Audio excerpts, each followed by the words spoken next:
cours d'un pèlerinage sur les sites bibliques, on rencontre de nombreuses églises du XXe siècle, toutes construites par un seul architecte, Antonio Barluzzi. Né d'une famille bourgeoise romaine, depuis toujours au service du Saint-Siège, l'arrière-grand-père était secrétaire de Pie IX. Le grand-père était responsable de tous les travaux de la basilique Saint-Pierre. La mère Maria Vici était la descendante d'Antonio Vici, l'un des premiers compagnons de Saint François.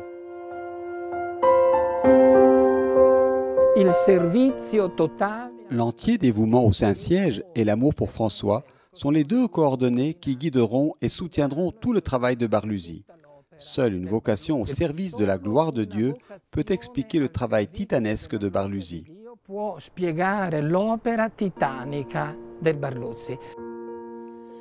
L'intention de Barluzzi, cependant, n'est pas d'en rester à une architecture générique, mais son désir est de traduire visuellement dans la matière la substance divine des mystères du Christ.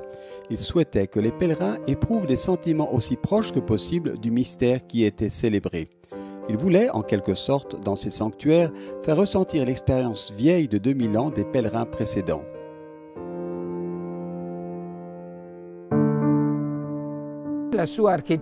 D'une part, son architecture veut traduire le mystère célébré et d'autre part, respecter les traces archéologiques qui témoignent de la fiabilité du lieu où il est célébré.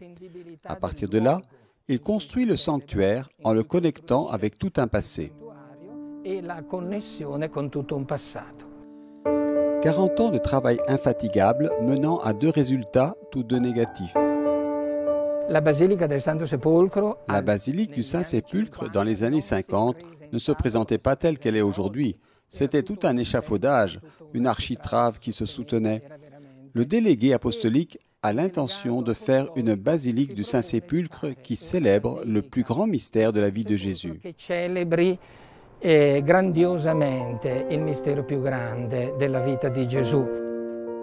le rêve de sa vie était le sanctuaire de l'Annonciation. Il y a mis toute son énergie spirituelle et a présenté un très beau projet.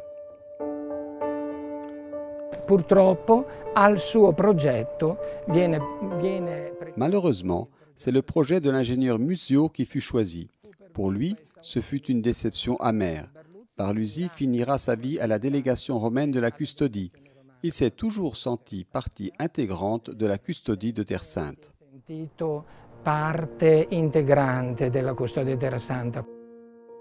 Frère Vigilio Corbo a écrit « Antonio Barluzzi, qui considère son activité architecturale en Terre Sainte comme la mission que le ciel lui a confiée, s'est appliqué de toute son âme d'artiste, cherchant dans les mystères de la rédemption l'inspiration qui permette à l'architecture d'exprimer immédiatement le sens du mystère. »